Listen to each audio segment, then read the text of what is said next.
శ్రీమద్ భాగవతం తృతీయ స్కందము మొదటి అధ్యాయం. శుకమహర్షి పరీక్షిత్ మహారాజుతో ఇలా అన్నాడు. మహారాజా, విదురుడు కురుసభలో జరుగుతున్న అధర్మమును సహించలేక హస్తినను విడిచి వెళ్ళిపోయాడు.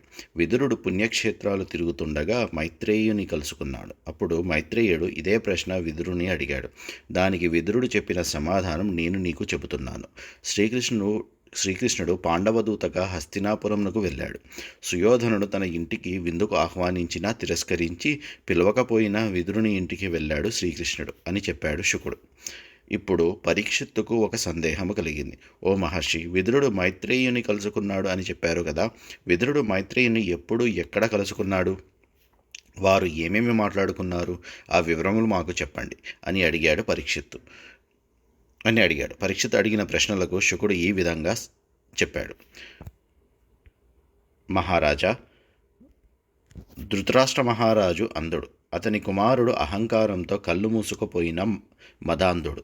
ధృతరాష్ట్రుడు కుమారుల మీద ప్రేమతో తమ్ముని కుమారులైన పాండవులను లక్క ఇంటిలో పెట్టి కాల్చడానికి పాల్పడ్డాడు. పాండవుల భార్య తనకు కోడలు అయిన ద్రౌపదిని నిండు సభలో వస్త్రములు లాగి పరాభవిస్తుంటే చూస్తూ ఊరుకున్నాడు, కానీ పల్లెత్తు మాట అనలేదు.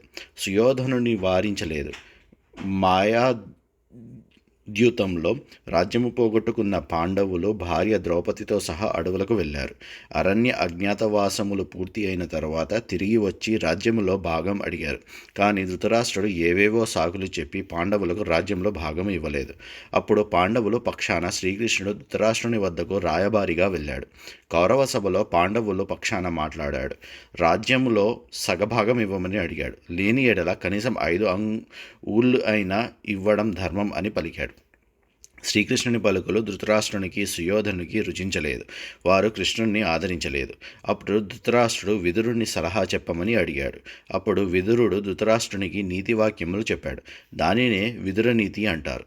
విదురుడు ధృతరాష్ట్రునితో ఇలా అన్నాడు. మహారాజా, పాండవులు మీరు పెట్టిన అన్ని బాధలు సహించారు, భరించారు. ఇప్పుడు రాజ్యంలో భాగం అడుగుతున్నారు. న్యాయంగా వారికి రావలసిన రాజ్యభాగం వారికి ఇచ్చేయి. ఇదే ధర్మము. భీముడు అనే కాలసర్పము నిన్ను, నీ కుమారులను, కురువంశమును కాటువేయడానికి బుసలు కొడుతూ ఉందని నీవు అనునిత్యం భయపడుతున్నావు. అది కాకుండా శ్రీకృష్ణుడు పరమాత్మ పాండవుల పక్షాన నిలిచి ఉన్నాడు. నీకు అపజయం తప్పదు. ప్రస్తుతము కృష్ణుడు రాయబారిగా వచ్చి ఇక్కడే ఉన్నాడు. నీవు పుత్ర వ్యామోహంతో శ్రీకృష్ణుని మాటలను కూడా లెక్క చేయడం లేదు. నీ కుమారుడు దుష్ట సాంగత్యంలో చెడిపోయాడు. వాడిని వదిలేయి. శ్రీకృష్ణుడు చెప్పినట్టు చెయ్యి. కురువంశమును రక్షించు అని పలికాడు విదురుడు. విదురుని నీతులు ధృతరాష్ట్రుని కుమారుడు సుయోధనునికి రుచించకపోగా తీవ్రమైన కోపాన్ని తెప్పించాయి. అసలు ఈ దాసీపుత్రుణ్ణి ఇక్కడికి ఎవరు పిలిచారు? ఇతడు కుటీలుడు, దుర్మతి, తిన్న ఇంటినే కూల్చేవాడు. మనకు వ్యతిరేకంగా శత్రువులతో చేతులు కలుపుతున్నాడు. వీడిని వెంటనే నగరం నుండి వెళ్ళగొట్టండి అని ఆజ్ఞాపించాడు. సుయోధనుని ఈ మాదిరి విదురుని దూషిస్తున్నా ధృతరాష్ట్రుడు ఏమీ మాట్లాడలేదు. ఈ మాటలను విన్న విదురుడు మౌనంగా అక్కడి నుండి వెళ్ళిపోయాడు. హస్తినాపురం వదిలిపెట్టాడు. పుణ్యక్షేత్రాలను దర్శించడానికి వెళ్ళిపోయాడు. ఎన్నో నగరములు, నదులు దర్శించాడు. ఎన్నో తీర్థములను సేవించాడు. ఆ తీర్థయాత్ర పరంపరలో విదురుడు ప్రభాస క్షేత్రానికి వెళ్ళాడు. ఆ సమయానికి కృష్ణరాయభారము విఫలం కావడం, భారత యుద్ధం జరగడం, కౌరవులు నాశనం కావడం, ధర్మరాజు హస్తినకు పట్టాభిషిక్తుడు కావడం జరిగిపోయాయి. ప్రభాస క్షేత్రములో ఈ విషయములు అన్నీ విని కౌరవుల నాశనమునకు ఎంతో చింతించాడు విదురుడు. తరువాత విదురుడు సరస్వతీ నదీ తీరమునకు వెళ్ళాడు.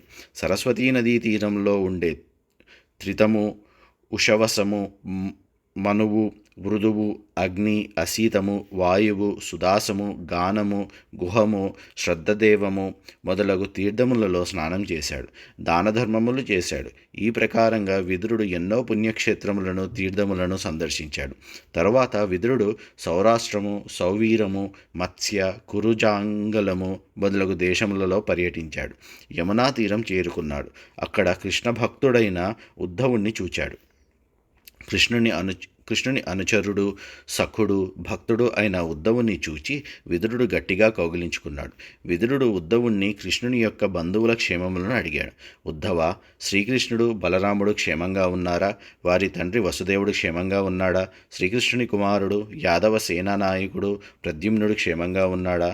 సాతత్వ, వృష్ణి, భోజ, దశార్హ వంశములకు అధిపతి అయిన ఉగ్రసేనుడు క్షేమంగా ఉన్నాడా?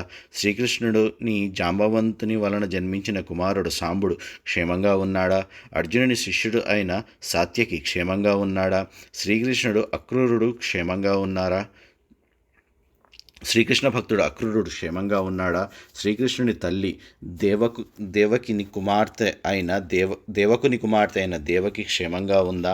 అనిరుద్ధుడు క్షేమంగా ఉన్నాడా? సత్యభామ కుమారులైన చారుదేష్ణుడు, గదుడు మొదలగు వారు క్షేమంగా ఉన్నారా? యుధిష్ఠిరుడు కురు సామ్రాజ్యమును న్యాయంగా ధర్మంగా పాలిస్తున్నాడా? భీముడు కౌరవుల మీద ఉన్న పగను విడిచిపెట్టాడా లేక ఇంకా పగ సాధిస్తున్నాడా? అర్జునుడు క్షేమంగా ఉన్నాడా? మాద్రి కుమారుడు కవలలు నకుల సహదేవులు క్షేమంగా ఉన్నారా? పాండవుల తల్లి కుంతీదేవి క్షేమంగా ఉందా? బతికినంతకాలం పాండవులకు ఎన్నో కష్టాలు కలిగించి తన కళ్ళ ఎదుటనే బంధునాశనం చూచి ఇప్పుడు పాండవుల దయాదాక్షిణ్యముల మీద బతుకుతున్న ధృతరాష్ట్రుని చూస్తే జాలిగా ఉంది. నేను మాత్రం ఆ శ్రీకృష్ణుడిని స్మరించుకుంటూ ఎవరికీ కనబడకుండా ఈ యమునా తీరంలో నివసిస్తున్నాను. తాము విద్యాధికులమని తాము ధనికులమని తమకు అధికారము ఉన్నదని మదించిన రాజులు ఈ భూమికి భారంగా మారారు.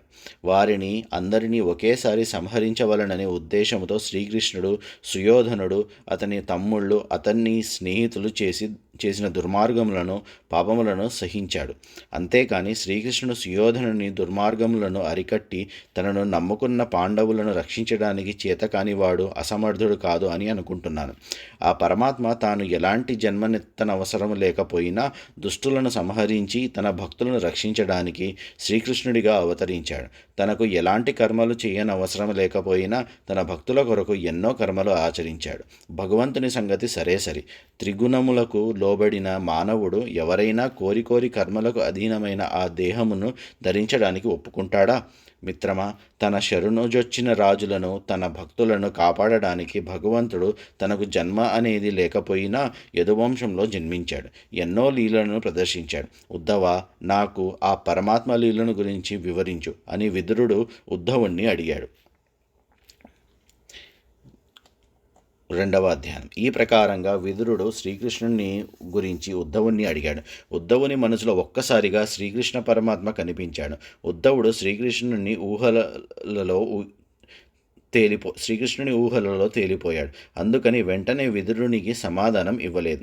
ఉద్ధవుడు 5 సంవత్సరముల వయసులో ఉండగా శ్రీకృష్ణునితో ఆడుకునేవాడు.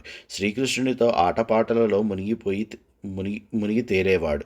అప్పుడు ఉద్ధవుని అమ్మ అన్నము తినడానికి పిలిచినా వెళ్ళేవాడు కాదు. శ్రీకృష్ణుడు వ్రేపల్లె విడిచి వెళ్ళినా కూడా ఉద్ధవుడు అక్కడే ఉన్నాడు. శ్రీకృష్ణుని తలుచుకుంటూ ఆయన లీలను గుర్తు చేసుకుంటూ కాలం గడిచే కొద్దీ వృద్ధుడయ్యాడు. ఇప్పుడు విదురుడు వచ్చి శ్రీకృష్ణుని గురించి అడగగానే ఒక్కసారిగా ఉద్ధవునికి తన బాల్యంలో శ్రీకృష్ణునితో గడిపిన రోజులు గుర్తుకు వచ్చాయి. ఉద్ధవుడు శ్రీకృష్ణుని ఊహలలో తేలిపోయాడు. శ్రీకృష్ణుని తలుచుకోగానే ఉద్ధవుని తనువు పులకరించింది. కళ్ళల్లో నుండి ఆనందాశ్రువులు జలజలారాలాయి.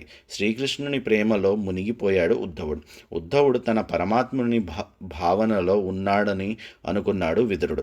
అలా కొద్ది క్షణాలు గడిచాయి. ఉద్ధవుడు ఈ లోకంలోకి వచ్చాడు. కళ్ళు తుడుచుకున్నాడు. మనసులో శ్రీకృష్ణుని తలుచుకుంటూ విదురునితో ఇలా అన్నాడు. విదురా, కృష్ణుడు సూర్యుని వంటివాడు. సూర్యుడు అస్తమిస్తే లోకమంతా చీకటిమయమైనట్టు శ్రీకృష్ణుడు అస్తమించగానే మా గృహము కూడా చీకటిలో మునిగిపోయింది. ఈ పరిస్థితిలో మిగిలిన బంధువుల విషయం ఏం చెప్పాలి? విదురా, ఈ మానవ లోకము ఎంతటి దురదృష్టమైనది.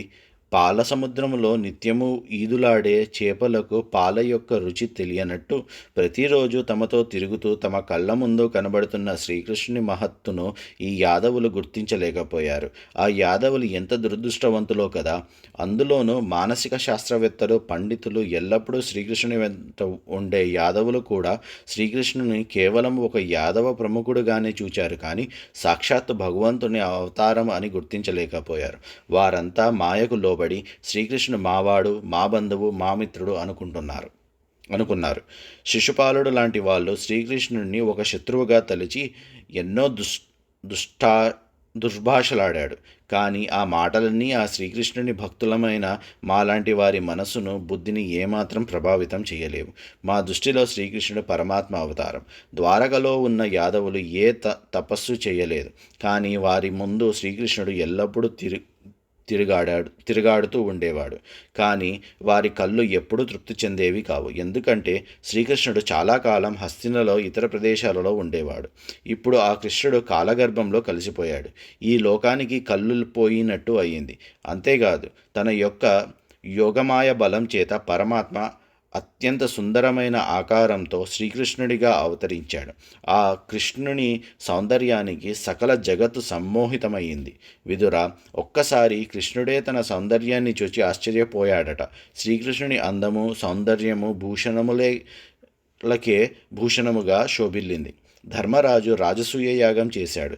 అగ్రపూజకు శ్రీకృష్ణుణ్ణి సింహాసనం మీద కూర్చోబెట్టాడు. అప్పుడు కృష్ణుని జగన్మోహన రూపము చూచిన వారు సృష్టి చేయడంలో బ్రహ్మదేవుని కౌశల్యం అంతా కృష్ణుని సృష్టించడానికే వ్యయమైనట్టు భావించారు.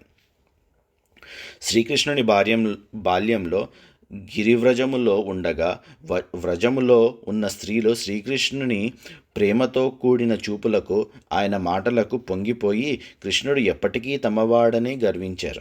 కృష్ణుడు గిరివ్రజమును వదిలి మధురకు పోతుంటే వ్రజములో ఉన్న ప్రజలు చూపులు, వారి మనస్సులు కృష్ణుడినే అనుసరించాయి. వారంతా కృష్ణుడు వెళ్ళిన వైపే చూస్తూ శిలా విగ్రహముల మాదిరి నిలబడిపోయారు. విదుర, జగత్తులో పుణ్యాత్ములు, పాపాత్ములు అందరూ ఆ పరమాత్మ అంశలో నుండి వచ్చిన వారే. అందరిలోనూ ఆ పరమాత్మ ఉన్నాడు. కానీ శాంతంగా ఉండే సత్పురుషులను ఘోరమైన అసురులను బాధించడం చూచి తట్టుకోలేక ఆ అసురులను సంహరించడానికి ఎన్నో అవతారాలు ఎత్తాడు పరమాత్మ. జన్మ అంటే ఏమిటో తెలియని పరమాత్మ వసుదేవుని ఇంట్లో జన్మించడం, కంసుడి మొదలగు దుర్మార్గుల భయంతో గిరివ్రజంలో నివసించడం, తాను మహాపరాక్రమవంతుడైన కాలయవనుని భయపడి మధురా నగరాన్ని విడిచిపెట్టి వెళ్ళిపోవటం మొదలగు లీలలు చూచి మనసుకు బాధ కలుగుతూ ఉంది. శ్రీకృష్ణుడు తన తల్లిదండ్రులైన దేవకీ వసుదేవుల పాదముల మీద పడి నమస్కరించి, అమ్మ, నేను ఆ కంసునికి భయపడి ఇన్నాళ్ళు మీ పాదసేవ చేసుకోలేకపోయాను. నా తప్పు క్షమించండి అని వేడుకున్నాడు. పరమాత్మ ఒక సామాన్య మానవుని వలె ప్రవర్తించడం బాధ అనిపించింది. విదుర, కృష్ణుడే కాలస్వరూపుడు. కేవలము తన క్రిగంటి చూపుతోనే భూభారమును రూపుమాపగలడు. కృష్ణ భక్తులు ఆయన మహిమను ఎలా మరువగలరు? రాజసూయ యాగ సందర్భంలో తనను దూషించిన శిశుపాలుని తల చక్రాయుధము చేత సంహరించి యోగులకు కూడా లభ్యము కాని పరమపదమును అనుగ్రహించాడు. ఆ సంఘటనను మీరు కూడా చూచారు కదా. అలాగే భారత యుద్ధంలో శత్రుసేనలను అర్జునుని బాణములను బలి అవుతూ సారథిగా ఉన్న కృష్ణుని మొహం చూస్తూ ప్రాణాలు విడిచాడు. ఆఖరు క్షణాల్లో తన మొహాన్ని చూస్తూ మరణించిన వారికి ఉత్తమగతులు కల్పించాడు దయామయుడైన కృష్ణుడు. విదుర, కృష్ణుని కంటే సమానులు కానీ అధికులు కానీ ఎవరూ లేరు. ఇంద్రుడు, లోకపాలకులు కూడా అతనిని సేవిస్తుంటారు. అటువంటి కృష్ణుడు ఉగ్రసేనుని సింహాసనం మీద కూర్చోబెట్టి ఆయనకు మృత్యుని వలె వంగి నిలబడడం నాకు బాధగా అనిపించింది. విదుర, కృష్ణుని బాల్యంలో బకాసురుని సోదరి అయిన పూతన అనే రాక్షసి కృష్ణుని చంపవలననే ఉద్దేశంతో తన స్తనములకు విషము పూసుకొని వచ్చి కృష్ణునికి స్తన్యము ఇచ్చింది. తనను చంపవలననే కోరికతో వచ్చిన పూతన స్తన్యము తాగి ఆమెను చంపి ఆమెకు సద్గతులు కలిగించాడు కృష్ణుడు. అటువంటి దయాళువైన కృష్ణుని కాక మేము ఎవరి దగ్గర శరణు పొందుతాము? అసురులు ఎంతోమంది కృష్ణునితో యుద్ధం చేశారు. వారంతా గరుడుని మీద ఎక్కి తమతో యుద్ధం చేస్తున్న కృష్ణుణ్ణి చూస్తూ మరణించారు. అందరూ ఉత్తమ గతులు పొందారు. కృష్ణునితో యుద్ధము చేసిన అసురులు కూడా కృష్ణభక్తులే అని అనుకుంటున్నాను. ఆ పరమాత్మకు అసలే జన్మ లేదు కదా. అటువంటిది భూదేవి కోరిక మేరకు కారాగారంలో ఉన్న దేవకీ వసుదేవులకు పుత్రుడుగా జన్మించాడు. తరువాత కంసుడు చంపుతాడు అని భయపడి వసుదేవుడు కృష్ణుని కృష్ణుని బుట్టలో పెట్టుకొని యమున దాటి నందుని ఇంటికి తీసుకుని వెళ్ళాడు.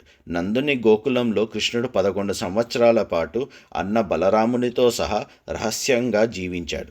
పరమాత్మ స్వరూపుడుగా కృష్ణుడు తాను అంతటా నిండి ఉన్నప్పటికీ గోపబాలులతో కూడి గోవులను మేపుకుంటూ యమునా నదీ తీరంలో ఉన్న ఉద్యానవనంలో తిరిగాడు. కృష్ణుడు బాల్యంలో గోకులంలో ఉన్న వారిని ఆకర్షించుటకు ఎన్నో లీలలు చేసి చూపించాడు. ఒకప్పుడు నవ్వుతూ, మరొకప్పుడు ఏడుస్తూ, మరొకప్పుడు అమాయకంగా ఉండేవాడు. 5 సంవత్సరములు రాగానే కృష్ణుడు ఆవులను, ఎద్దులను తోలుకొని అడవిలోకి పోయి వాటిని కాస్తూ తన వేణుగానముతో గోపాలులను సంతోషపెట్టేవాడు.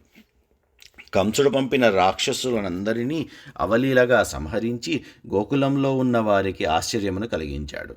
కాళింది మడుగులో కాళీయుడు అనే విషసర్పము యమునా నదీ జలమును కలుషితము విషపూరితము చేస్తుంటే ఆ కాళీయుని గర్వము అణిగించి యమునా నదీ జలాలను కాపాడాడు. గోకులంలో వారంతా ఇంద్రపూజ చేయాలని సంకల్పిస్తే వారిని వారించి తమకు ఫలములను ఇచ్చే గోవర్ధన పర్వతమునకు పూజలు జరిపించాడు. దానికి కోపించిన ఇంద్రుడు గోకులము మీద కుంభవృష్ణి కురిపించగా కృష్ణుడు తన చేతితో గోవర్ధన పర్వతంను ఎత్తి దాని కింద వ్రజ ప్రజలకు రక్షణ ఏర్పాటు చేశాడు. శరత్కాలములో వెన్నెల రాత్రులలో తన వేణుగానంతో గోపకాంతలను మైమరిపించేసి వారితో రాస క్రీడలు సలిపాడు. 3వ అధ్యాయం.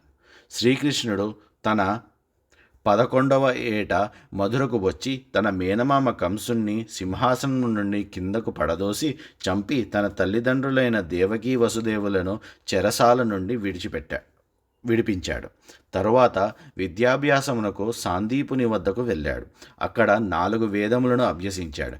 ఆ సాందీపుని కుమారుణ్ణి పంజనుడు అనే రాక్షసుడు చంపి తింటే వాడు పొట్టన చీల్చి ఆ కుమారుణ్ణి బయటకు తీసుకొచ్చి పునర్జీవితుని చేశాడు. భీష్ముకుని కుమార్తె రుక్మిణి తన మీద మనసు పడినదని ఆమెకు స్వయంవరము చాటించారని తెలుసుకొని ఎందరో రాజులు ఆమెను వివాహమాడవలనని కుతూహలముగా ఉన్నారని ఎరింగి తాను కుండినా నగరమునకు పోయి ఆ రాజులను ఓడించి రుక్మిణిని ద్వారకకు తీసుకుని వచ్చి వివాహం చేసుకున్నాడు. 7 వృషభములను లొంగదీసుకొని మరొక కన్య నాగ్నజితిని వివాహమాడాడు కృష్ణుడు తాను సత్యభామ విధేయుడిగా నటించి ఆమెకు సంతోషము చేకూర్చవలనని ఆమెతో సహా అమరావతికి పోయి అక్కడ ఉన్న పారిజాత వృక్షమును తెచ్చి సత్యభామ ఉద్యానవనంలో నాటించాడు. ఆ విధంగా కృష్ణుడు స్త్రీలోలుడిగా పేరు పడ్డాడు. నరకాసురుని యుద్ధంలో వధించి నరకుని తల్లి భూదేవి కోరిక మేరకు నరకుని కుమారుడు భగదత్తునికి రాజ్యము ఇచ్చాడు. నరకుని అంతఃపురంలో నరకునిచే బందీలుగా చేయబడ్డ 16,000 రాజకన్యలను చెరవిడిపించాడు. వారందరూ తమను కాపాడిన కృష్ణుణ్ణి తమ భర్తగా వరించారు. వారి కోరిక మేరకు వారందరినీ వారికి తగిన రూపములతో కృష్ణుడు వివాహమాడాడు. తరువాత వారికి ఒక్కొక్కరికి తనలో సమానమైన 10 మంది పుత్రులను ప్రసాదించాడు. తమ సేనలతో మధుర మీదకి దండెత్తి వచ్చిన కాలయవనుని జరాసంధుడు, సాల్వుడు మొదలగు రాక్షసులను తాను స్వయంగాను ముచికుందుని చేత, భీముని చేత చంపించాడు. అలాగే శంభుడు, ద్వివిధుడు, బాణాసురుడు, మురాసురుడు, బల్కులుడు, దంతవక్రుడు మొదలగు వారిని తాను స్వయంగాను తన కుమారుల చేతను చంపించాడు. కురుక్షేత్ర సంగ్రామంలో భూమి 4 చెరల నుండి 18 అక్షోహిణుల సైన్యములు వచ్చి చేరింది. కృష్ణుడు పాండవుల పక్షము అవలంబించి తాను ఆయుధం పట్టకుండా 18 అక్షోహిణుల సైన్యమును భీష్ముడు, ద్రోణుడు, కర్ణుడు, అర్జునుడు, భీముడు మొదలగు వారిని కారణభూతులను చేసి వారి చేత సంహరింపచేసి భూభారమును తగ్గించాడు. కృష్ణుడు అంతటితో ఆగలేదు. సాత్యకి, ప్రద్యుమ్నుడు, సాంబుడు మొదలగు వారి నాయకత్వంలో అపారమైన యాదవసేన ఇంకా మిగిలి ఉన్నదని గ్రహించాడు. యాదవులకు మద్యపానం అంటే ఎంతో ఇష్టం. ఆ మద్యమత్తులో వారు ఒకరితో ఒకరు కొట్టుకోవటం జరుగుతూ ఉంటుంది. అలా కొట్టుకోవటమే వారి నాశనానికి కారణమవుతుంది. యాదవులు ఒకరితో ఒకరు కొట్టుకొని తప్ప వారిని అంతమొందించడానికి వేరే ఉపాయం కనబడలేదు కృష్ణుడికి. తాను అవతారం చాలించడానికి ప్రయత్నించగానే యాదవులు అందరూ వారిలో వారు కొట్టుకొని చావాలని అనుకున్నాడు పరమాత్మ. అలాగే జరిపించాడు. భారత యుద్ధము తర్వాత ధర్మరాజును రాజ్యాభిషిక్తుని చేశాడు. ఉత్తర గర్భంలో ఉన్న పాండవ వంశాకురమును అశ్వత్థామ ప్రయోగించిన బ్రహ్మ శిరోనామాస్త్రమును బారి నుండి రక్షించాడు. ధర్మరాజు చేత అశ్వమేధ యాగములు చేయించాడు. ధర్మరాజు సోదరుల సహాయంతో కురు సామ్రాజ్యమును పాలించడం చూచి ఆనందపడ్డాడు కృష్ణుడు. తర్వాత కృష్ణుడు ద్వారకకు వెళ్ళాడు. తాను అన్ని భోగములు యందు విరక్తుడయ్యాను. లౌకికమైన భోగములను ధర్మ మార్గంలో ద్వారకలో అనుభవించాడు కృష్ణుడు. తన అష్టభార్యలతో 16,000 మంది రాచకన్యలతో ఒక్కొక్కరికి వారు తోచిన రూపంలో అనుభవించాడు. ఇలా కొన్ని సంవత్సరములు గడిచిపోయాయి. శ్రీకృష్ణ పరమాత్మ లౌకిక భోగములు యందు విరక్తుడయ్యాడు. యోగేశ్వరుడైన ఆ పరమాత్మను సేవించే భక్తులకే ఇహలోక భోగములు యందు విరక్తి కలుగుతున్నప్పుడు ఆ పరమాత్మకు విరక్తి కలగడంలో ఆశ్చర్యమేముంది? యాదవ వీరులు బాలురులుగా ఉన్నప్పుడు బాల్యచేష్టల చేత కొంతమంది మునులకు కోపం తెప్పించారు. ఆ మునులు కోపంతో ఆ బాలులను శపించారు. ఆ శాపమును అనుసరించి తరువాతి కాలంలో యాదవులు అందరూ ప్రభాస తీర్థమునకు వెళ్ళారు. ఆ ప్రభాస తీర్థంలో యాదవుల వీరులు అందరూ వారి వారి పితరులకు తర్పణాది కార్యక్రమాలు ఆచరించారు. బ్రాహ్మణులకు గోదానములు, భూదానములు, సువర్ణదానములు, వెండి వస్తువులు, వస్త్రములు దానం చేశారు. తరువాత బ్రాహ్మణులకు తృప్తిగా భోజనం పెట్టారు. బ్రాహ్మణులకు నమస్కరించి వారి ఆశీర్వాదములు తీసుకున్నారు. 4వ అధ్యాయం. తర్వాత యాదవులు అందరూ బ్రాహ్మణుల అనుమతితో భోజనాలు చేశారు. తర్వాత మద్యం సేవించారు. మద్యమత్తులో తమను తాము మరిచిపోయారు. ఒకరిని ఒకరు దూషించుకున్నారు. తర్వాత కొట్టుకున్నారు, చంపుకున్నారు. సాయం సమయానికి యాదవులు అందరూ ఒకరి చేతిలో ఒకరు మరణించారు. ఇదంతా లీలామాత్రంగా చూస్తున్నాడు కృష్ణుడు. యాదవ సంహారము పూర్తి అయిన తర్వాత కృష్ణుడు ఒంటరిగా ఒక చెట్టు మొదలు వద్ద కూర్చున్నాడు. విదురా, ఆ సమయంలో నేను కృష్ణుడి పక్కనే ఉన్నాను. యాదవ సంహారమునకు ముందే ఒకనాడు కృష్ణుడు నన్ను చూచి, ఉద్ధవ, ఇంకా నీవు బదరికాశ్రమునకు పో అని ఆజ్ఞాపించాడు. కానీ నేను కృష్ణుని విడిచి ఉండలేను కాబట్టి ఆయన ఆజ్ఞను పాటించలేదు.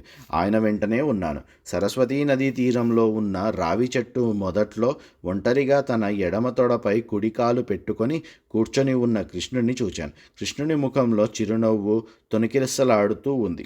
ఇంతలో వ్యాసునికి మిత్రుడు అయిన మైత్రేయ మహర్షి అక్కడికి వచ్చాడు. మైత్రేయుని ఎదుట కృష్ణుడు నాతో ఇలా అన్నాడు, ఉద్ధవ, నీ మనసులో మెదులుతున్న భావాలు నాకు తెలుసు. నీవు పూర్వజన్మలో వసువు. నన్ను పొందడానికి నన్ను ఆరాధించావు. అది ఇప్పుడు ఫలించింది. నీ జన్మలలో ఇదే నీ చివరి జన్మ.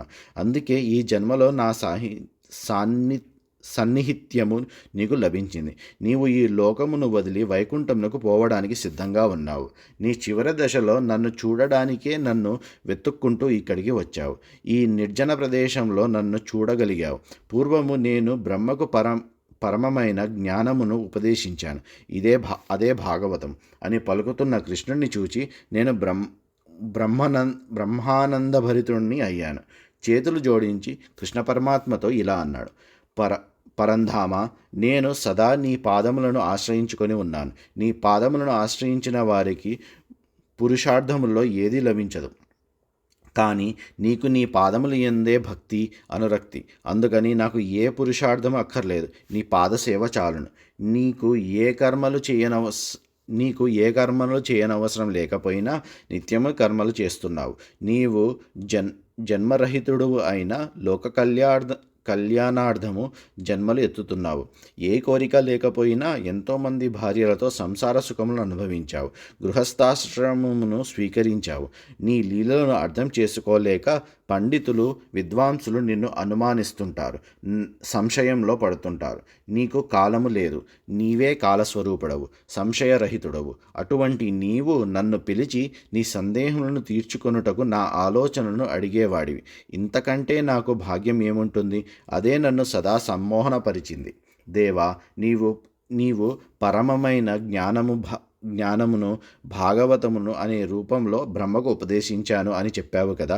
ఆ జ్ఞానమును మాకు కూడా, మేము వినడానికి అర్హులమైతే మాకు కూడా ఉపదేశించు.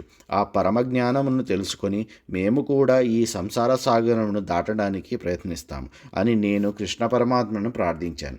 అప్పుడు కృష్ణుడు నాకు ఆ పరమమైన జ్ఞానమును ఉపదేశించాడు. శ్రీకృష్ణుని వలన పరమమైన తత్వజ్ఞానమును ఉపదేశించబడిన వాడనై శ్రీకృష్ణునికి ప్రదక్షిణపూర్వకంగా నమస్కరించి ఆయనను విడవలేక విడిచిపెట్టి బదరికాశ్రమునకు పోతూ ఇక్కడికి వచ్చాను అని ఉద్ధవుడు విదురునితో పాండవుల వృత్తాంతము, కృష్ణుని వృత్తాంతము వివరంగా చెప్పాడు. కురువంశమంతా భారత యుద్ధంలో సర్వనాశనం అయిందని తెలుసుకున్న విదురుడు దుఃఖంతో కుమిలిపోయాడు. తరువాత విదురుడు ఉద్ధవునితో ఇలా అన్నాడు: ఉద్ధవ, వినడానికి నేను అర్హుడిగా నీవు తలిస్తే కృష్ణ పరమాత్మ నీకు ఉపదేశించిన పరమాత్మ తత్వమునకు నాకు కూడా ఉపదేశించు. నీవు భగవద్భక్తుడవు, నేను నీకు సేవకుడను. సేవకుల కోరికలు తీర్చడం భక్తుల ధర్మం కదా. అందుకే కదా భగవద్భక్తులు భూలోకంలో సంచరిస్తూ భగవంతుని సేవకులు ప్రయోజనములు కాపాడుతూ ఉంటారు అని అన్నాడు విదురుడు. అప్పుడు ఉద్ధవుడు విదురుడిని చూచి ఇలా అన్నాడు: నీకు చెప్పటం మరిచాను. నాకు కృష్ణుడు పరమమైన జ్ఞానమును ఉపదేశించినప్పుడు మైత్రేయుడు నా పక్కనే ఉన్నాడు. నాకు ఉపదేశించిన తరువాత కృష్ణుడు మైత్రేయుని చూచి, మైత్రేయ, నీ ఎదుట నేను ఉపదేశించిన పరమమైన జ్ఞానమును నీవు నా భక్తుడు విదురునికి ఉపదేశించు అని అన్నాడు. కాబట్టి నీవు మైత్రేయుని వద్దకు పోయి ఆయనను సేవించు. ఆయన నీకు పరమాత్మ జ్ఞానమును భాగవతమును ఉపదేశిస్తాడు అని అన్నాడు ఉద్ధవుడు. మరునాడు ఉద్ధవుడు యమునా నదీ తీరంను వదిలిపెట్టి బద్రికాశ్రమునకు వెళ్ళిపోయాడు అని శుకుడు పరీక్షిత్తు భాగవత కథను వినిపిస్తున్నాడు. అప్పుడు పరీక్షిత్తు శుకుని ఇలా అడిగాడు: ఓ శుక మహర్షి, బ్రాహ్మణ శాపము చేత వృష్ణి భోజవంశములు వారందరూ ఒకరితో ఒకరు కొట్టుకొని మరణించారు కదా. అటువంటప్పుడు ఉద్ధవుడు మాత్రం ఎలా చావకుండా మిగిలి ఉన్నాడు అని సందేహంను వెలుబుచ్చాడు పరీక్షిత్. అప్పుడు శుకుడు ఇలా చెప్పాడు: మహారాజా, కృష్ణునికి ఈ సంగతి ముందే తెలుసు. యాదవ వంశనాశనమునకు కేవలం బ్రాహ్మణ శాపమే కాదు, భగవంతుని సంకల్పం కూడా కారణం. బ్రాహ్మణ శాపం ఒక మిష మాత్రమే అని కృష్ణుడు తలంచాడు. ఇంకా చాలా అనుకున్నాడు. నేను అవతారంను చాలించి వైకుంఠమునకు వెళ్ళిన తర్వాత ఈ ఉద్ధవుడు మాత్రమే పరమజ్ఞానమును అర్థం చేసుకోవడానికి తగినవాడు. ఎందుకంటే ఉద్ధవుడు సముపార్జనలో నాకు ఏమాత్రం తీసిపోడు. ఉద్ధవుడు ఇంద్రియములను జయించినవాడు, ఈ ప్రాపంచిక విషయముల యందు విముఖుడు. నా జ్ఞానమును లోకంలో వ్యాప్తి చేయడానికి ఉద్ధవుడు ఈ లోకంలో ఉండాలి అని అనుకున్నాడు కృష్ణుడు. అందుకే కృష్ణుడు ఉద్ధవుణ్ణి బద్రికాశ్రమునకు వెళ్ళమన్నాడు. మహారాజా, ఉద్ధవుని వలన విదురుడు శ్రీకృష్ణ పరమాత్మ లీలను విన్నాడు. పరమాత్మ అంతిమ ఘడియల గురించి కూడా విన్నాడు. శ్రీకృష్ణుడు తన అంతిమ సమయంలో తనను తలుచుకున్నాడని, తనను గుర్తుపెట్టుకున్నాడని తెలిసి పొంగిపోయాడు. ఉద్ధవుడు వెళ్ళిపోయిన తర్వాత విదురుడు కృష్ణునికి తన మీద ఉన్న ప్రేమను తలుచుకొని ఆనందంతో ఏడవసాగాడు. తరువాత విదురుడు కొన్ని దినములు యమునా నది తీరంలో గడిపి తరువాత మైత్రేయుడు ఉన్న గంగానది తీరానికి వెళ్ళాడు. 5వ అధ్యాయం. శుకమహర్షి పరీక్షిత్ మహారాజుతో ఇలా అన్నాడు: విదురుడు గంగా తీరంలో హరిద్వారము వద్ద ఉన్న మైత్రేయుని వద్దకు వెళ్ళాడు. మైత్రేయుని చూచి విదురుడు ఇలా అన్నాడు: మైత్రేయ, లోకంలో మానవులు తమ సుఖం కోసంగా ఎన్నో కర్మలు చేస్తుంటారు. కానీ ఆ కర్మల వలన సుఖము కలగటం లేదు, వారికి ఉన్న దుఃఖములు పోవడం లేదు. పైగా ఆ కర్మల వలన కొత్త దుఃఖములు కలుగుతున్నాయి. కాబట్టి మానవులు ఎలాంటి కర్మలు చేయాలో తమరు మాకు చెప్పాలి. తాము అంతకుముందే జన్మలో చేసిన కర్మల వలన శ్రీకృష్ణుని పట్ల విముఖత కలిగిన వారు, దుఃఖముతో మగ్గుతున్నవారు అయిన మానవులను అనుగ్రహించడానికి తమ వంటి శ్రీకృష్ణ భక్తులు మానవలోకంలో సంచరిస్తూ ఉంటారు. కాబట్టి ఈ లోకంలో సుఖములు పొందే మార్గము మాకు ఉపదేశించండి. మేము ఆ మార్గంలో భగవానుని ఉపాసిస్తాము. అప్పుడు శ్రీకృష్ణుడు మాకు ఆత్మానుభూతిని, అసలైన సనాతనమైన జ్ఞానమును ఇస్తాడు. ఓ మైత్రేయ, 3 లోకముల అధిపతి, స్వతంత్రుడు అయిన పరమాత్మ పురుష రూపంలో ఎందుకు అవతరించవలసి వచ్చింది? ఆయా అవతారములలో ఆయన చేసిన కర్మలు ఏమిటి? తనకు ఏ కోరికలు లేకపోయినప్పటికీ పరమాత్మ మొట్టమొదట ఈ జగత్తును ఎందుకు, ఎలా సృష్టించాడు? ఈ జగత్తులోని జీవులు జీవించడానికి ఎటువంటి విధానమును ఏర్పరిచాడు? ఈ విషయములు అన్నీ మాకు తెలియజేయవలసింది. కల్పాంతంలో పరమాత్మ ఈ జగత్తును అంతా తన హృదయాకాశంలో నిలుపుకొని ఎటువంటి వృత్తులు లేకుండా యోగనిద్రలో ఉంటాడు కదా. మరలా సృష్టి ఆరంభంలో తాను ఒక్కటిగా ఉన్నప్పటికీ బహువిధములుగా ఈ విశ్వంలో ప్రవేశించి బ్రహ్మ, విష్ణువు, శివుడు, దేవతలు, మరుత్తులు మొదలగు వారిగా ఎలా ప్రకటితమవుతున్నాడు. ఈ లోకంలో ఉన్న గోవులు, బ్రాహ్మణులు, దేవతల యొక్క క్షేమము కోరి పరమాత్మ ఎన్నో అవతారములు ఎత్తాడు కదా. ఆ అవతారములలో ఎన్నో కర్మలు చేశాడు కదా. ఆ అవతార విషయములను, లీలను మాకు తెలియజేయండి. భగవానుని అవతార విషయములు ఎన్నిసార్లు విన్నా తనివి తీరడం లేదు. లోకములను లోకపాలకులతో సహా అందరినీ పరమాత్మ సృష్టించాడు. ఆ లోకములలో వివిధములైన ప్రాణులను కూడా సృష్టించాడు. ఆ ప్రాణుల మధ్య జాతి భేదమును కల్పించాడు. వారికి వేరువేరు కర్మలను నిర్దేశించాడు. ఆ పరమాత్మ చేసిన సృష్టి గురించి మాకు సవిస్తరంగా తెలపవలసినది. ఓ బ్రాహ్మణోత్తమ, ఈ విశ్వమును సృష్టించిన పరమాత్మ, తనను తానే సృష్టించుకునే పరమాత్మ ఈ అనంత విశ్వంలో ఉండే జీవులకు, ప్రాణులకు మధ్య ఇన్ని జాతిభేదాలు, రకాలు, రూపములు, పేర్లు, వాటికి తగ్గ కర్మలు ఎలా కల్పించాడు? ఈ విధములను మాకు తెలియజేయండి. ఓ మైత్రేయ, నేను వేదవ్యాసుని ముఖాత వర్ణ వ్యవస్థ గురించి, బ్రాహ్మణ, క్షత్రియ, వైశ్య, శూద్ర జన్మల గురించి, వారి వారి వృత్తుల గురించి ఎన్నోసార్లు విన్నాను. తాత్కాలిక సుఖాలను ఇచ్చే ఈ కథలను విని తృప్తిపడ్డాను. కానీ శ్రీకృష్ణుని గాథలను ఎన్నిసార్లు విన్నా తృప్తి కలగడం లేదు. శ్రీకృష్ణుని కథలను, లీలను ఎన్నిసార్లు విన్నా ఇంకా వినాలనే ఉంటుంది, కానీ తృప్తి ఉండటం లేదు. ఎందుకంటే భగవంతుని కథలు, కీర్తన మన చెవుల ద్వారా లోపలకు ప్రవేశించి ఈ సంసార బంధములకు మూలకారణమైన ప్రాపంచిక సుఖముల యందు ఆసక్తిని నాశనం చేస్తాయి కదా. ఓ మైత్రేయ మహాముని, వ్యాసుడు భగవంతుని గుణగణములను కీర్తించవలననే కోరికతో భారతము అనే ఇతిహాసమును రచించాడు. ఈ భారతములో ఎన్నో ప్రాపంచిక విషయములు, ప్రాపంచిక సుఖములతో కూడిన కథల ద్వారా మానవుల బుద్ధిని భగవంతుని కథలలో కూడా లగ్నం చేయడానికి ప్రయత్నం చేశాడు. కానీ మానవులు ప్రాపంచిక సుఖములను వివరించే కథలను మాత్రమే విన్నారు. అందులో ఉన్న భగవంతుని తత్వమును పట్టుకోలేకపోయారు. సాధారణ మానవులు భారత కథల్లోని ప్రాపంచిక విషయములను మాత్రమే గ్రహిస్తే, శ్రద్ధ కల మానవులు ఆ భారత కథలలో ఉన్న పరమాత్మతత్వమును గ్రహించి ప్రాపంచిక విషయముల యందు విరక్తిని పెంచుకుంటారు. అటువంటి వారు శ్రీకృష్ణుని పాదములను సేవించడంలో ఉన్న ఆనందాన్ని పొందుతారు. అప్పుడు వారి దుఃఖములు అన్నీ తొలగిపోతాయి. ఓ మైత్రేయ, ఈ ప్రపంచంలో ఉన్న మానవుల లౌకిక విషయములలో పడి భారతములోని రక్తి కలిగించే కథలను మాత్రమే చదివి పరమాత్మని కథలను విస్మరిస్తున్నారు. అటువంటి వారి గురించి నాకు చాలా బాధగా ఉంది. అంతేకాకుండా ప్రాపంచిక విషయంలో పడి కొట్టుకుంటున్న మానవుల ఆయుర్దాయము దినదినము హరించిపోతూ ఉంది కదా. వీరెప్పుడు హరికథలను ఆసక్తి చూపిస్తారు? ఎప్పుడు బాగుపడతారు? ఎప్పుడు ఈ సంసార బంధాల నుండి విముక్తి పొందుతారు అని ఆందోళనగా ఉంది. కాబట్టి నీవు మా మీద దయ ఉంచి లోకక్షేమము కోరి మంగళప్రదుడైన పరమాత్మ యొక్క భాగవత కథలను మాకు చెప్పవలసినది. ఆ పరమాత్మ ఈ విశ్వము యొక్క సృష్టి, స్థితి, లయములను కొరకు ఈ యోగమాయతో వివిధ రూపములను ధరించాడు. మానవాతీతమైన ఎన్నో లీలను ప్రదర్శించాడు. అవన్నీ మాకు వివరంగా చెప్పండి అని అడిగాడు విదురుడు. ఈ ప్రకారంగా విదురుడు అడగగా మైత్రేయుడు ఆయనను ప్రశంసించాడు. విదురునితో ఇలా అన్నాడు: విదురా, నీవు ఉత్తమమైన విషయములను అడిగావు. నీవు సామాన్యుడివి కావు, ఇంద్రియములను జయించిన వాడవు. ఎల్లప్పుడూ శ్రీకృష్ణుని స్మరిస్తుంటావు. నీ కీర్తి లోకంలో విస్తరించి ఉంది. శ్రీకృష్ణుడు నీ ఇంటికి స్వయంగా వచ్చి విందు ఆరగించాడు. ఈ జన్మలో నీవు వ్యాసుని పుత్రుడివే కానీ పూర్వజన్మలో నీవు యమధర్మరాజువు. మా మాండవ్యుడు అనే మహర్షి నీకు శాపం ఇచ్చిన కారణం నీవు వ్యాసునికి కుమారునిగా జన్మించావు. ఈ జన్మలో నీవు కృష్ణునికి అత్యంత ప్రియుడైన భక్తుడు. శ్రీకృష్ణ భగవానుడు ఈ లోకమును వదిలి వెళ్ళు సమయంలో నేను అక్కడే ఉన్నాను. నీకు తత్వజ్ఞానం ఉపదేశించమని శ్రీకృష్ణుడు నన్ను ఆదేశించాడు. శ్రీకృష్ణుని ఆదేశానుసారము నేను నీకు ఈ జగత్తును సృష్టించి పోషించి లయింపచేయుటకై యోగమాయచే కల్పించబడిన భగవంతుని అవతారములను చేసిన లీలలను క్రమంగా నీకు చెబుతాను. శ్రద్ధగా విను. మొదట్లో భగవంతుడు ఒకటిగా ఉన్నాడు. ఈ అనంత విశ్వం అంతా సూక్ష్మరూపంలో ఆయనలో లీలమై ఉంది. పరమాత్మ సృష్టి చేయవలెనని సంకల్పించాడు. ఒక్కడుగా ఉన్న పరమాత్మ దేనినీ చూడలేడు.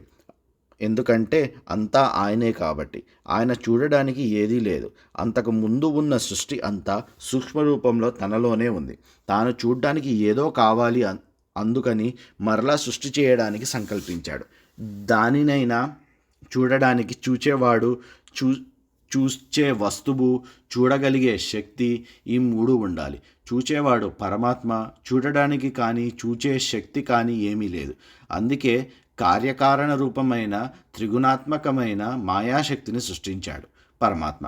ఈ మాయాశక్తి ద్వారా పరమాత్మ ఈ జగత్తును సృష్టించాడు. ఆ మాయలో పరమాత్మ తన చైతన్య శక్తిని నిక్షిప్తం చేశాడు. కాలం గడిచే కొద్దీ ఆ అవ్యక్తమైన మాయ నుండి అజ్ఞానాన్ని పోగొట్టేది విజ్ఞానమైనది అయిన మహాతత్వమును ఆవిర్భవించింది. ఆ మహాతత్వము పరమాత్మలో సూక్ష్మరూపంలో నిక్షిప్తమై ఉన్న విశ్వాన్ని బయటకు వచ్చేట్టు చేసింది. ఆ మహాతత్వము మీద పరమాత్మ దృష్టి పడింది. పరమాత్మ దృష్టి పడంగానే అహంకారము పుట్టించే సంకల్పంతో ఆ మహాతత్వము రూపాంతరము చెందింది. ఆ ప్రకారంగా మహత్తత్వము రూపాంతరం చెందగా అంటే దాని రూపము మారి అందులో నుండి అహంకారతత్వము పుట్టింది. ఆ అహంకారము కర్త, కారణము, కార్యము అనే మూడింటికి ఆ అహంకారము కర్త, కారణము, కార్యము అనే మూడింటికి ఆశ్రయం అయింది. ఆ అహంకారము వలననే అందరూ అన్ని కార్యములను ఏవేవో కారణములతో చేస్తుంటారు. ఈ అహంకారమే సమస్త భూతములు, ఇంద్రియములకు, మనస్సు పుట్టడానికి కారణమైంది. ఈ అహంకారము మూడు విధములు: సాత్విక అహంకారము, రాజస అహంకారము, తామస అహంకారము. సాత్విక అహంకారము మార్పు చెంది అందులో నుండి మనస్సు పుట్టింది. శబ్దము మొదలగు పనులను చేసే దేవతాశక్తులు కూడా ఆ సాత్వికాహంకారము నుండి పుట్టాయి. రాజసాహంకారం నుండి జ్ఞానేంద్రియములు, కర్మేంద్రియములు పుట్టాయి. తామసాహంకారం నుండి శబ్దము, స్పర్శ, రూపము, రసము, గంధము ఉద్భవించాయి. ఈ శబ్దము నుండి ఆకాశము పుట్టింది. తరువాత కాలము, మాయ కలవటం చేత పరమాత్మ సంకల్పం ప్రకారము ఆకాశము నుండి స్పర్శ తన్మాత్ర పుట్టింది. ఆ స్పర్శ తన్మాత్ర వికారం చెంది వాయువు పుట్టింది. మహాబలము కలిగిన వాయువు ఆకాశంతో కలిసి మార్పు చెంది రూపతన్మాత్రను సృష్టించింది. ఈ రూపతన్మాత్రలో నుండి తేజస్సు ఆవిర్భవించింది. ఆ తేజస్సు వాయువుతో కలిసి పరమాత్మ ఇచ్ఛా ప్రకారము రూపాంతరం చెంది కాలము మాయ సంయోగము చేత జలము పుట్టింది.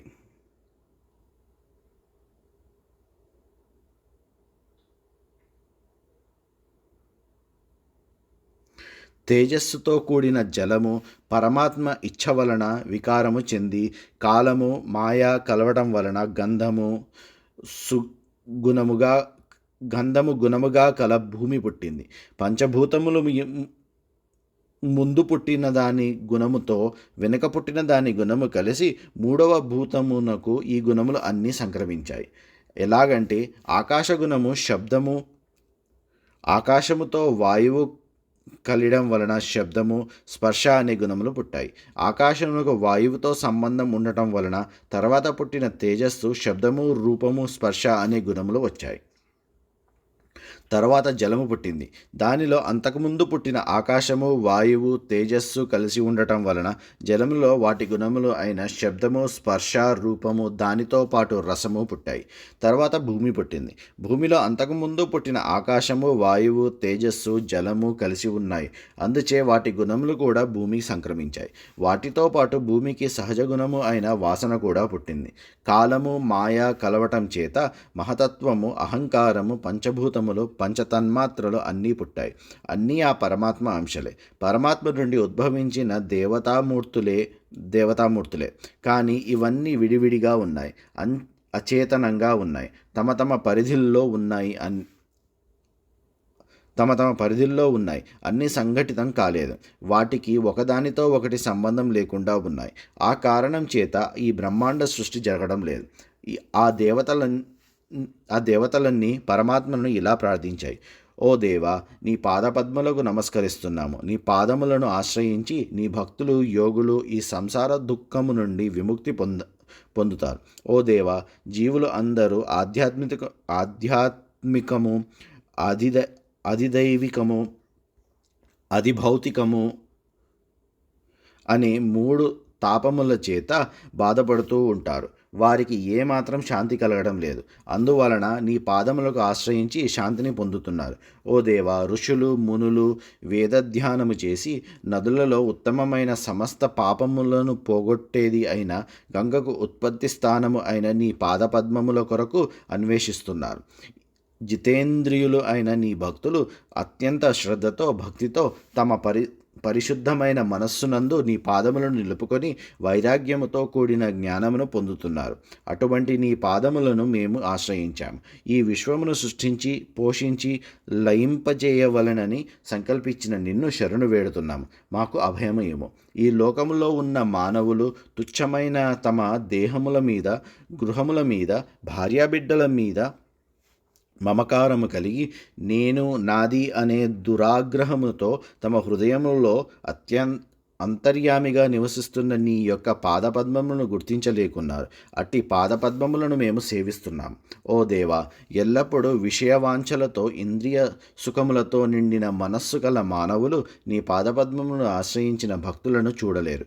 కొంతమంది నీ భక్తులు నిర్మలమైన మనస్సుతో నిరంతరము నీ కథలను వినడం ద్వారా వైరాగ్యము పొంది నిన్ను చేరుకుంటారు. కొంతమంది జ్ఞానులు మోక్షమును పొందాలనే కోరికతో సమాధి యోగము చేత ప్రకృతిని జయించి తుదకు నిన్ను చేరుకుంటారు. కానీ అది చాలా కష్టమైన మార్గం. కానీ నీ భక్తులు మాత్రం నిన్ను నిరంతరం సేవించడం ద్వారా, నీ కథలను వినడం ద్వారా ఏమాత్రం శ్రమ లేకుండా నిన్ను చేరుకుంటారు, మోక్షమును పొందుతారు. ఓ దేవాదిదేవ, లోకములను సృష్టించవలననే కోరికతో సత్త రజస్ తమోగుణములలో కలిగిన మార్పు ద్వారా మా అందరినీ సృష్టించాం. మేమందరము నీ ఆధీనంలో ఉన్నాం. కానీ ఎవరికి వారుగా పరస్పర విరుద్ధ భావములతో ఉన్నాం. మేమంతా కలిస్తే కానీ సృష్టి సాధ్యం కాదు. మేము ఏమేం పనులు చెయ్యాలో, కర్మఫలములను నీకు ఎట్లు సమర్పించాలో, ఈ సృష్టిలో ఉన్న జీవులు అన్ని ఏ కర్మలు చెయ్యాలో, ఎలా జీవించాలో ఏమీ తెలియకుండా ఉంది, ఊహకు అందకుండా ఉంది. ఓ దేవా, మాకు అందరకు నీవే అధిపతివి. మా పుట్టుకకు నీవే కారణం. నీవు జన్మరహితుడు అయినను లోకంలో సృష్టి కొనసాగించడానికి నీ అంశలతో మమ్మలను పుట్టించావు. మేము ఏ కార్యములు నిర్వహించడానికి పుట్టామో ఆయా కార్యములను సక్రమంగా నిర్వహించడానికి మాకు ఆజ్ఞనివ్వు. నీవు సంకల్పించిన కార్యములను నెరవేర్చుటకు తగిన శక్తిని, జ్ఞానమును మాకు ప్రసాదించు అని వేడుకున్నారు. శ్రీమద్భాగవతము 5వ స్కందము 5వ అధ్యాయము సంపూర్ణము. 3వ స్కందం 5వ స్కందం అంటున్నాను.